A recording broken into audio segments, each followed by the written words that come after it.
Welcome back to another deep dive. Today, we're tackling something incredibly timely, genuinely urgent, really. We're looking at the recent reports of U.S. strikes on Iranian nuclear facilities and, well, America's deepening military involvement in the whole Iran-Israel situation.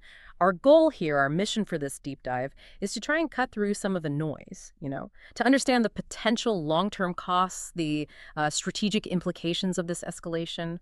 We're leaning heavily on a source and analysis titled America's Perilous Path, the Iran-Israel War. And it's quite a source. It doesn't pull punches. It basically argues this intervention could be, and I quote, America's next big disaster. Mm. So we're going to examine why the author thinks that, looking at the military side, the economic costs, political fallout, even the global impact. It's a huge claim, and the analysis raises this really central kind of unsettling question, doesn't it? Does history show that U.S. involvement in foreign wars, especially, Middle East, Asia, has it often ended badly? And crucially, could this be happening again, or maybe even worse this time? We're going to unpack some, frankly, surprising comparisons to past conflicts. We'll dig into what makes Iran potentially different, stronger perhaps, explore the economic shocks that could, well, hit your wallet directly, and even touch on some pretty provocative claims about whose interests are really being served here. Okay, let's unpack this. The analysis jumps right in, drawing this direct line, this kind of warning, from past U.S. military actions. What specific failures, what patterns does it highlight from America's history? Well, it starts way back with the Korean War, 1950 to 53. The U.S. went in. The stated goal was stopping communism. But what happened? 3 years of brutal fighting and basically a stalemate. North and South Korea still divided today. And the cost, huge. Over 36,000 American lives lost, billions of military spending back then, which is, massive. Plus, it fueled decades of Cold War tension. The source really emphasizes there was no clear strategic win, just a permanent U.S. military presence and this unresolved conflict simmering for, well, decades. Right. And from Korea, the analysis draws this, I guess, even starker parallel to Vietnam, doesn't it? 1955 to 75. That's where, as the source puts it, things got really interesting in terms of strategic missteps, underestimating the enemy. Exactly. It argues the U.S. just fundamentally failed to grasp the local politics, underestimated the Viet Cong's guerrilla tactics, their sheer determination.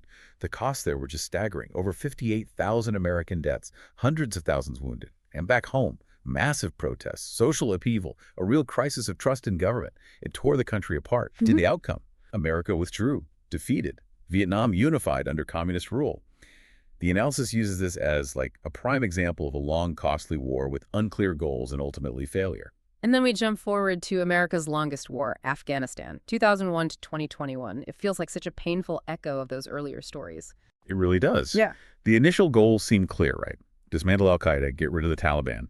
But the source details how it dragged on. Became a 20-year nation-building exercise, some say, with no clear victory condition. And it ended, as we all saw, with that chaotic, frankly humiliating withdrawal, leaving the Taliban, ironically, stronger than ever. The cost, over $2 trillion, directly adding to the national debt. The document basically frames it as Vietnam all over again. Huge cost, questionable gains, leaving instability behind. And the analysis doesn't just stop with those big three. It also brings in Iraq, Syria, still ongoing, really, and the intervention in Libya back in 2011. It paints a pretty consistent picture. It does, yeah. Iraq, starting in 2003, based on those WMD claims that turned out false. Well, it created a huge power vacuum. That directly led to the rise of ISIS, terrible civil war, millions displaced, just chaos. Syria, U.S. involvement gets mixed up in this unending conflict, more regional chaos, the refugee crisis. And Libya in 2011. The U.S. and NATO helped topple Gaddafi, but, and this is crucial, there was no real post-war plan. So Libya collapsed, became a failed state, warring factions. And the source even mentioned the disturbing detail of open slave markets emerging. So the pattern the analysis points to is stark.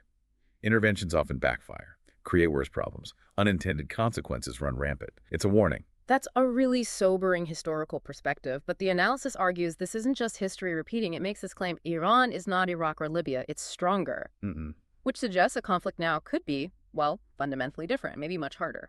Yeah, and what's fascinating is how the report breaks down why it's stronger. It highlights these layers of capability. First, just sheer size. Iran has, over 88 million people? That's more than Iraq, Libya, Syria put together. Huge internal resilience potential. Then the military. A really well-developed missile program, ballistic missiles, drones with serious range, proven capabilities. And it's not just Iran itself. It has powerful regional militias, proxies. Hezbollah in Lebanon, the Houthis in Yemen, various groups, PMF in Iraq. Geographically, it controls the Strait of Hormuz. That's like 20% of the world's oil going through there. Massive leverage. And don't forget cyber. They have proven cyber warfare skills. They could potentially hit critical infrastructure, even here in the U.S. So the core point the analysis makes is this isn't a country that's going to just collapse easily. Any strike could ignite a much wider regional war involving multiple players. It's a different beast. Okay, so if the military challenge is that significant, the analysis then connects the dots to, well, to our wallets, right? The economy. What kind of economic storm does it predict? Oh, it paints a very grim picture. I mean, start with the U.S. debt. It's already enormous, right? Over $35 trillion as of 2025. And past wars, just Iraq and Afghanistan alone added something like $6 trillion to that pile.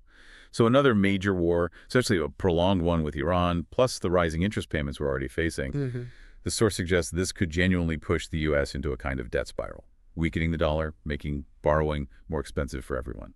And how does that translate directly into, say, higher prices at the pump or the grocery store? What's the mechanism described there? It's a pretty direct chain reaction. If Iran disrupts shipping in the Strait of Hormuz, or if its proxies hit oil facilities in the Gulf, the report projects oil prices could just skyrocket. We're talking potentially past $150, maybe even $200 a barrel, much higher than recent peaks. That immediately fuels global inflation, gas prices obviously, but also shipping costs for everything, which means food prices go up, goods go up, everything. And countries that really rely on imported oil, think India, Japan, much of Europe, they'd be hit incredibly hard at risk of global recession, a serious one. This isn't just abstract economics. It directly impacts, your budget, everyone's budget. And it's not just global. The analysis is clear. The U.S. job market, the domestic economy, would suffer directly. High inflation likely means the Fed raises interest rates even more, which slows down hiring, slows down economic growth overall.